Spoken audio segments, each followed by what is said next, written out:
Welcome to Baku!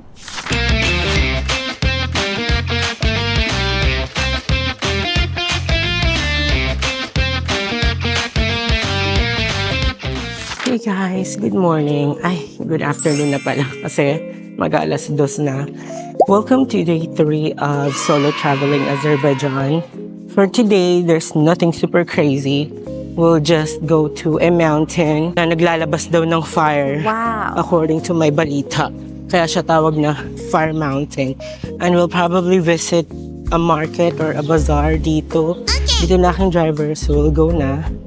And also, iba pa rin yung boses kasi hindi pa ako completely recovered, but let's do it.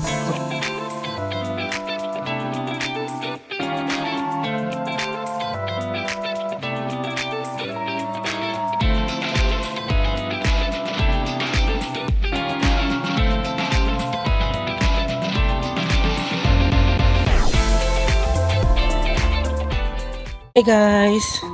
Just nag-tank top pa ako. Kasi may jacket ako, sobrang lamig. I have reached una nating destination which is called Yanardag or Fire Mountain. Because meron siyang underground gas. So that's why yung mismong mountain itself ay nag-a-up. It's not much, pero ang amazing niya lang. Like, how? Diba?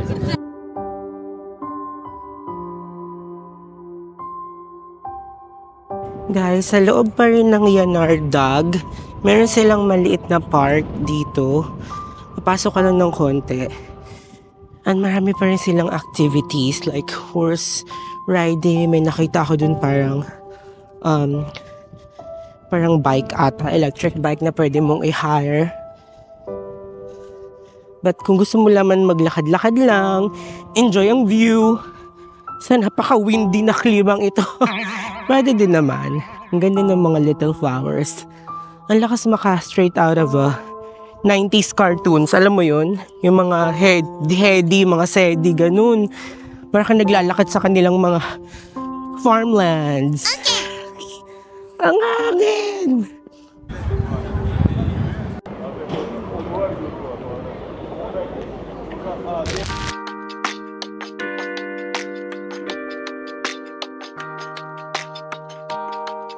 Hey guys! Our next stop is, ang tawag sa kanya is Ateshga or the Fire Temple of Baku. Meron daw permanent natural flowing gas from under the ground. Wow. Which was actually based on Iranian and Indian inscriptions. And over the years, itong temple daw to ay ginamit for worship. So it's like a sacred place for them. Then in this temple, may mga rooms sila. Parang small areas na pwede nating pasukin. Try natin pumasok here.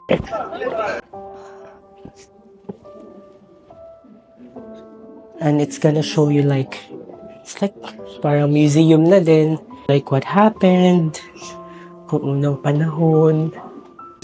Очень сосудов, то, что здесь использовали местные. And some old stuff.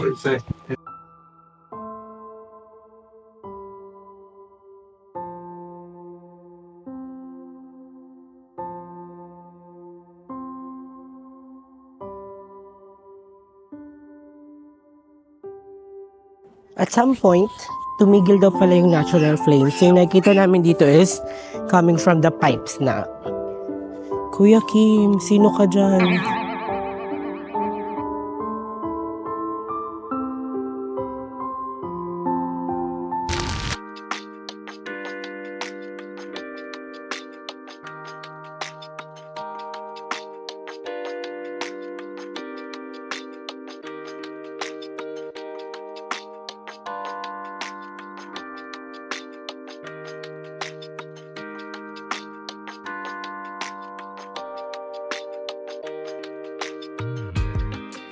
Ang susunod nating pupuntahan ay ang Green Bazaar.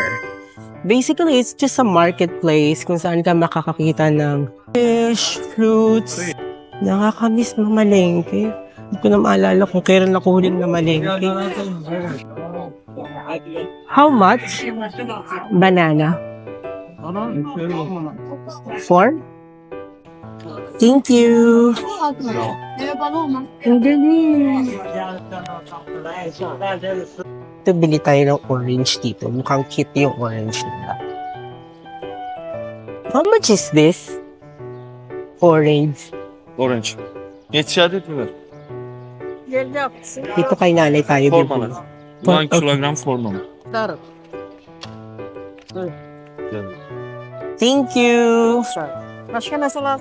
Yay! Guys, look, ang dami kong nabili sa halagang 19 manat. Hindi ko alam kung magkano yan sa pera ng dirhams or sa pesos, but 19 lang, ang dami nun nito. Meron akong orange, you know, for the sick ang person, banana and some strawberries.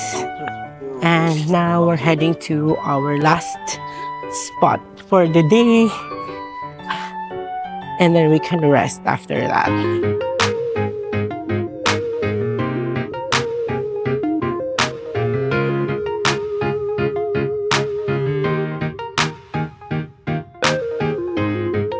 And andito na tayo sa ating last spot for the day, ang Haider Aliyev Building, named after the previous president.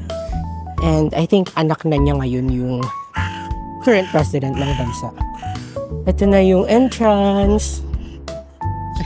Medyo known yung architect or designer nitong ng building na to. I think it's Zaha Hadid, kung hindi ako nagkakamali. Yeah, Zaha Hadid. She also has designed stunning buildings sa Dubai. So yeah, medyo known siyang architect worldwide. Medyo malaki siya, guys. Look.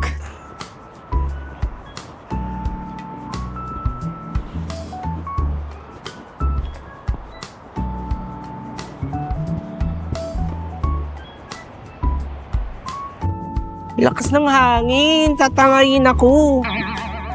Okay. Ala! Hindi ka kapayatan. Sobrang OA ng hangin, ah. Uy, ang ganda dito. Charan! Meron silang parang virtual Arab style na building. Ano daw yan? Trump building. As in Donald Trump building.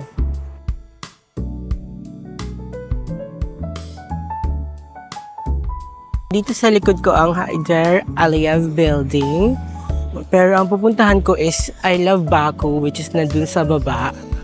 So, let's go. Napakalinis talaga ng area na to. I mean, ng buong country. So far, wala naman akong makitang like ngid-ngid, you know? Okay. Ganda ng design, di ba? Kakaiba. Napakita ko sa inyo yung area ng parang park.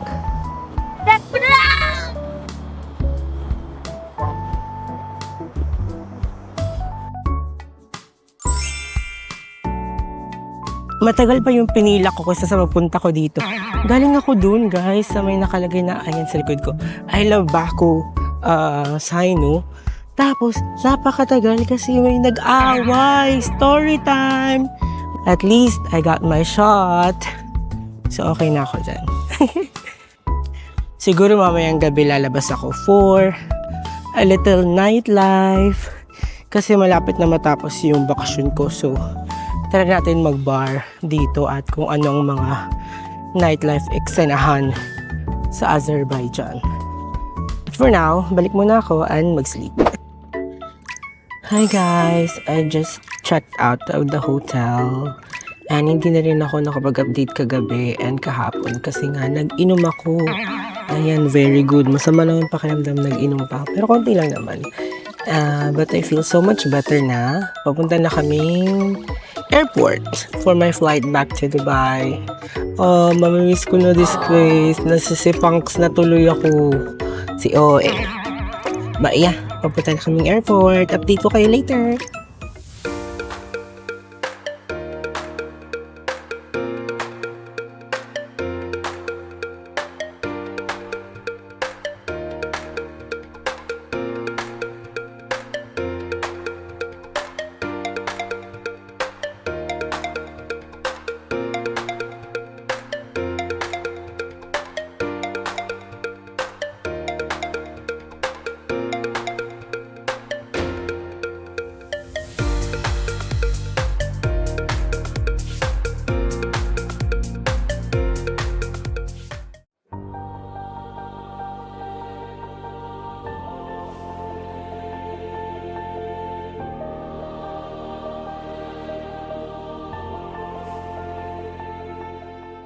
Andito na ako sa airport. Papasok na ako. Actually, maaga pa ako para sa flight ko. Mamaya pa siyang gabi. Pero ayoko lang malate. Tsaka gusto ko magkape, magpahinga while waiting for my flight. So,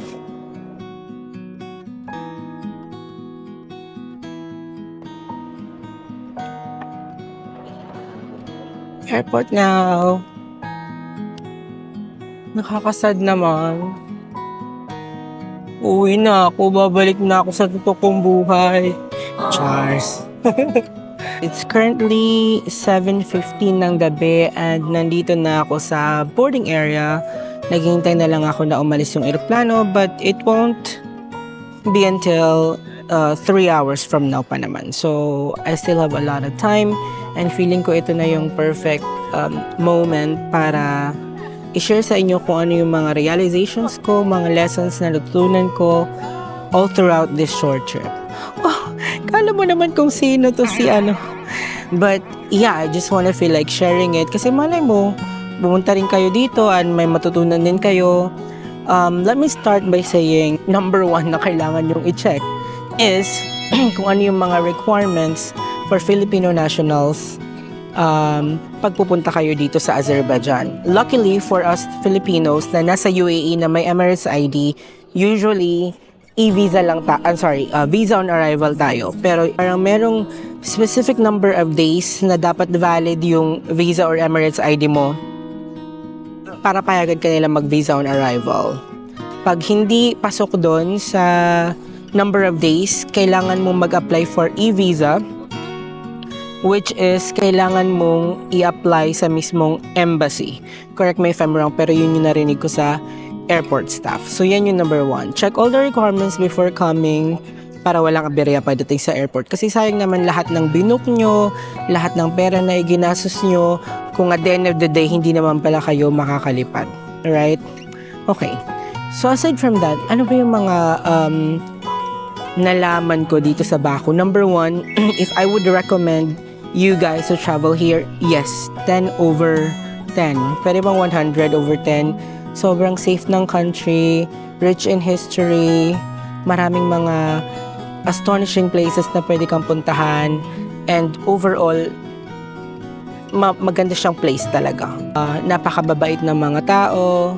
Pag nalaman nilang tourist ka, especially pag Filipinos ka, napansin ko lang medyo love nila yung mga Filipinos dito. So, parang added point siya sa akin.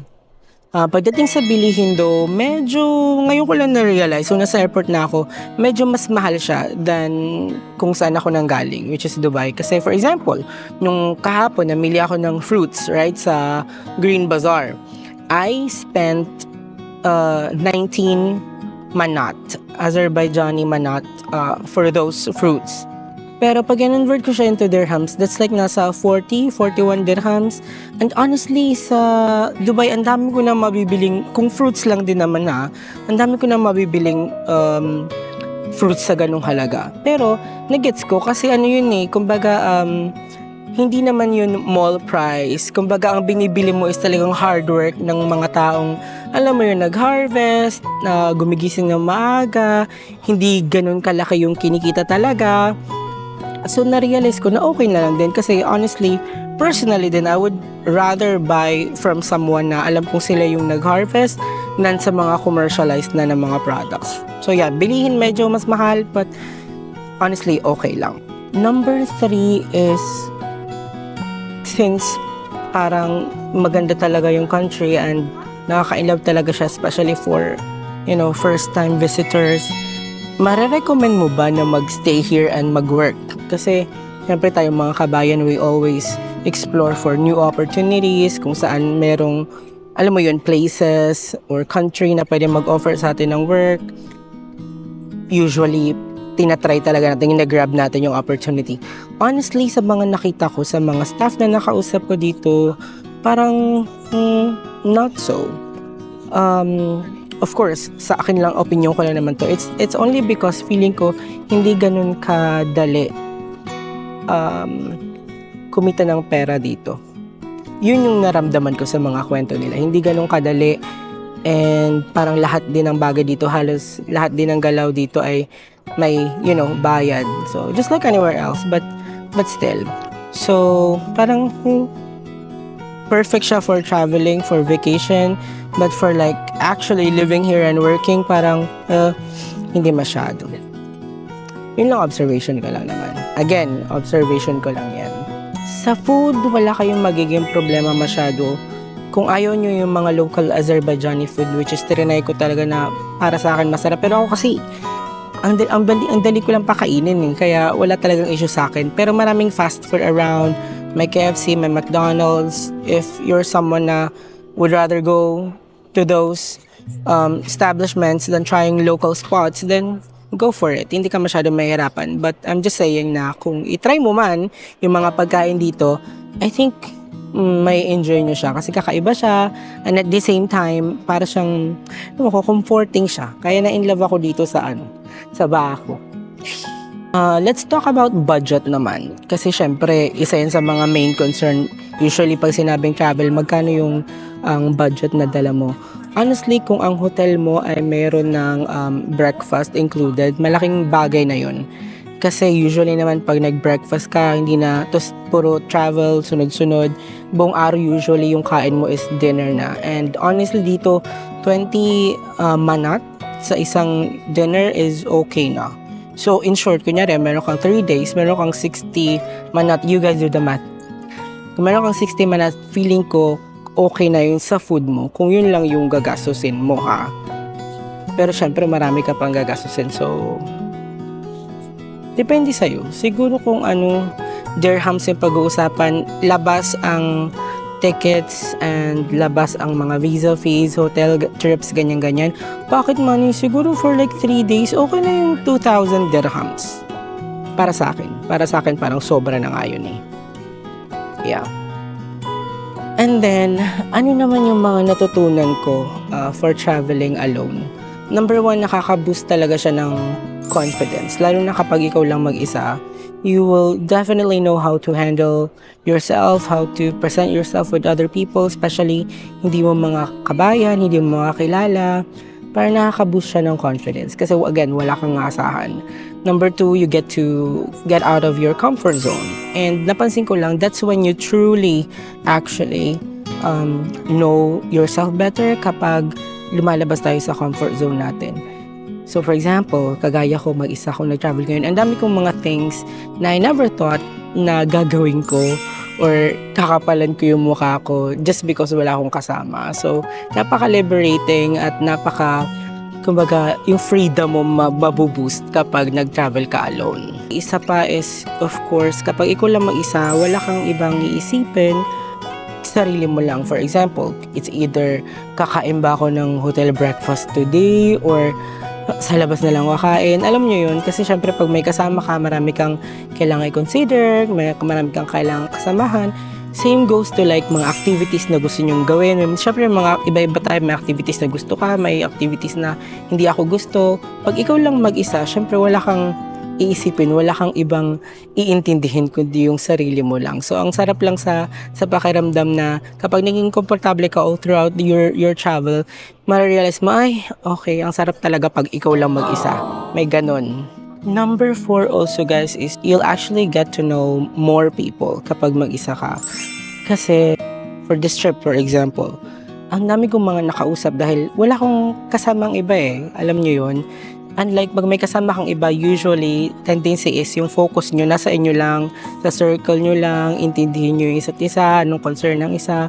Hindi kayo masyadong halubilo sa ibang mga tao, especially for foreigners, which is an extra advantage kapag mag-isa ka lang kasi sino kakusapin mo kundi sila lang. So, tendency, mas marami kang makikilala mga tao, mas marami kang makikilala mga friends, yung network mo sa ibang bansa, mas, lalawak. And in the future, who knows, makailanganin mo pala yung tulong nila or kailanganin nila yung tulong mo, at least, meron kang makakilala, you'll get to start somewhere.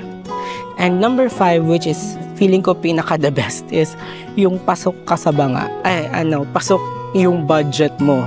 Kasi syempre, pag ikaw lang mag-isa, you'll get to manage your finances a lot better. What made me say so? Kasi kung meron kang mga friends na kagaya ng mga friends ko, or kagaya ko for example na may mga bad spending habits, you'll get to, parang alam mo yun, nauudyokan ka, nabibiayan ka, na, uy, bili tayo nito, bili tayo niyan, uy, parang ang ganda sa inyo, deserve mo yan, what do we say? Deserve mo yan, yung kaka-deserve, alam mo yun. Pero pag may isa, parang sabi mo, ay, kailangan kong intindihin maigi yung budget ko, kasi syempre, pag nawalan ako ng budget, pag run out of money, ako wala kong ibang aasahan, alam mo yung ganun.